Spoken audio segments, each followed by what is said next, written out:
इसके पीछे बहुत ही गहरी ये मैं जिसे मैं कहता हूँ कि तैयारी, एक तरह का प्लानिंग स्कीम, वो एक ऐसे स्तर का है जो शायद बहुत ही कम देश कर सकते हैं।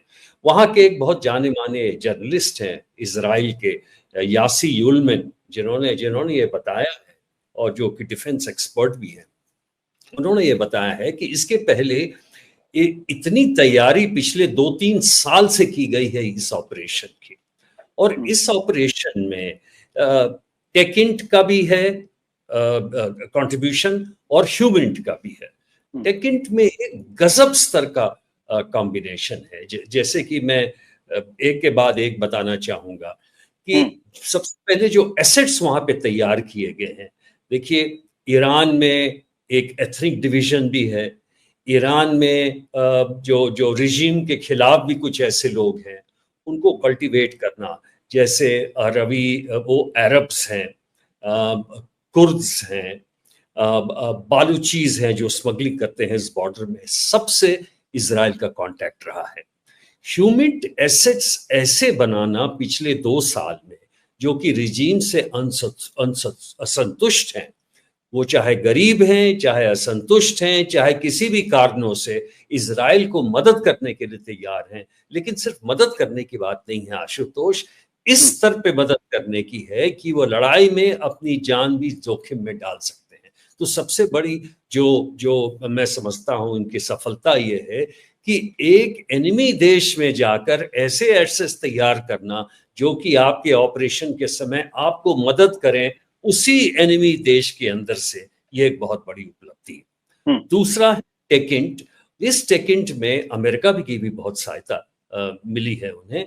एआई टूल्स के जरिए बहुत सारी चीजें उसमें एक साथ आई हैं, जैसे कि सैटेलाइट इमेजरी है, सिगिंट है, सेल मेटाडेटा टावर्स है, मशीन डिराइव्ड प्रोबेबिलिटी है, और जो एसेट्स हैं उनकी इंफॉर्मेशन है। इन सबको मिला के उनकी कैपेबिलिटी ये आई है जिससे कि उन्होंने ऐसा प्रहार किया। आजाद साहब, पहले अपने दर्शकों को बता दें, आपने दो शब्दों का इस्तेमाल किया, टेक इंट और ह्यूमन इंट। टेक इंट का मतलब होता है टेक्नोलॉजिकल इंटेलिजेंस, यानी टेक्नोलॉजी के माध्यम से गुप्तचर जानकारियां इकट्ठा करना, जैसा उन्होंने बताया कि एआई के थ्रू या दूसरी और तकनीकी के माध्यम।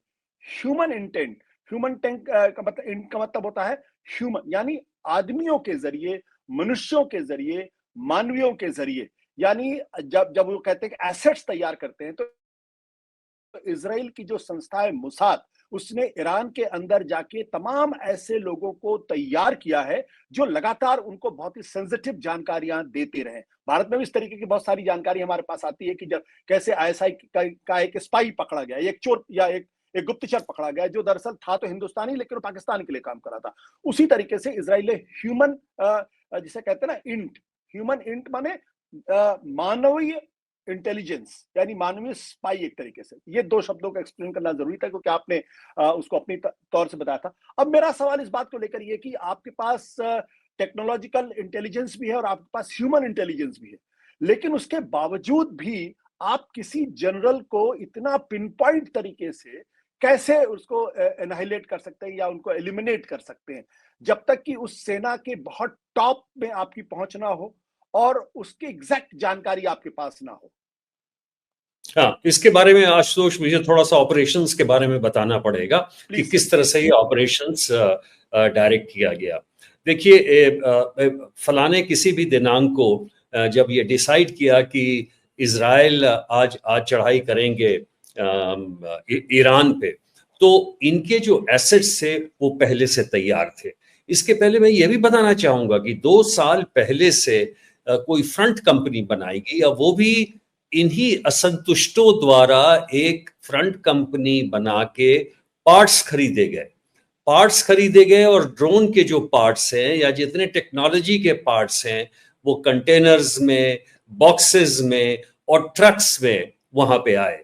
और जब ये सारी चीजें वहां पे इकट्ठा हुई तो उसे एक वेयर हाउस में तैयारी की गई, और वेयर हाउस में ऐसी तैयारी की गई ताकि वो किसी भी समय पर उनके द्वारा कार्रवाई की जा सके।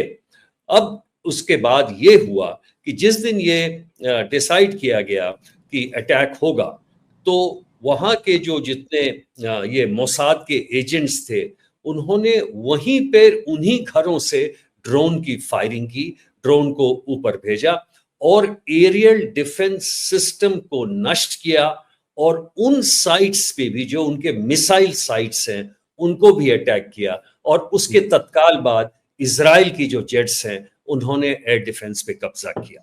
तो जब इस तरह का एक भयावह दृश्य किया गया वहां पर, और इसका मतलब कि पूरा कंट्रोल इजराइल का आ गया, इसके बाद उनके ह्यूमन एसेट्स ने और टेकिंट ने मिलके इनके लोकेशंस दिए। लोकेशन न्यूक्लियर साइंटिस्ट के थे और इनके टॉप जनरल्स के थे।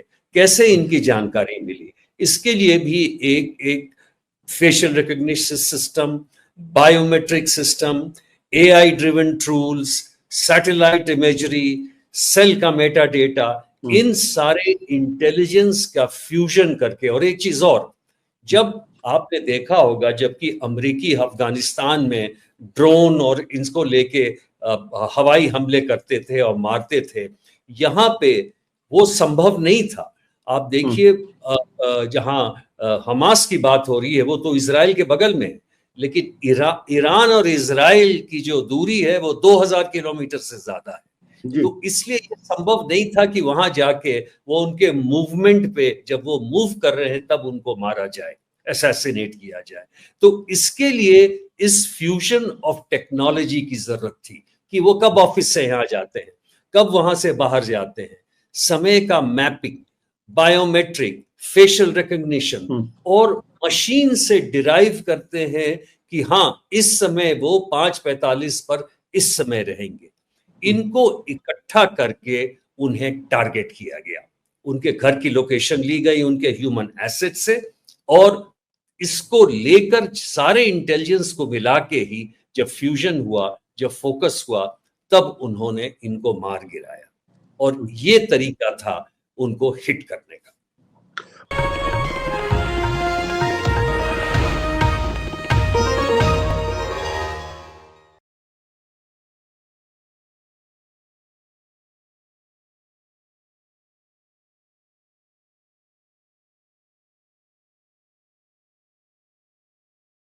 Copyright disclaimer under Section 107 of the Copyright Act 1976. Allowance is made for fair use for purposes such as criticism, comment, news reporting, scholarship, and research.